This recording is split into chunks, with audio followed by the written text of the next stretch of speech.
बोट दुर्घटनेत 10 प्रवासी आणि 3 नेव्ही कर्मचाऱ्यांचा मृत्यू झाल्याची माहिती मुख्यमंत्री देवेंद्र फडणवीसांनी दिली आहे। मृतांमध्ये 7 पुरुष, 4 महिला आणि 2 बालकांचा समावेश आहे। दरम्यान 101 जणांना वाचवण्यात आल्याचंही फडणवीसांनी म्हटलंय।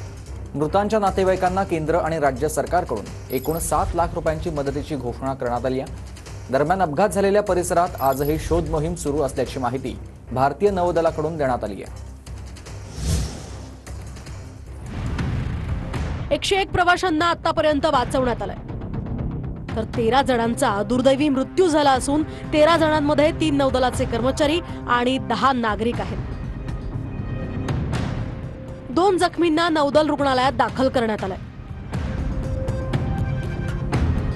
101 प्रवाशांना सुरक्षित बाहेर काढण्यात आलेला आहे आणि नौदलाचे व्हाईस ॲडमिरल संजय जगजीत सिंग यांनी जी काही माहिती दिली आहे त्या माहितीनुसार सायंकाळी 7:30 पर्यंत 13 जणांना मृत घोषित केलं आहे। यामध्ये 3 नौदलाचे आहेत आणि 10 नागरिक आहेत ज्यांना मृत घोषित केलेलं आहे।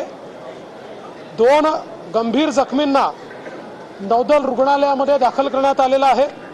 मिलिटरीची जी बोट आहे त्या बोटीला नवीन इंजिन त्यांनी लावल्यामुळे त्याच्या नवीन इंजिनची टेस्ट ते घेत होते।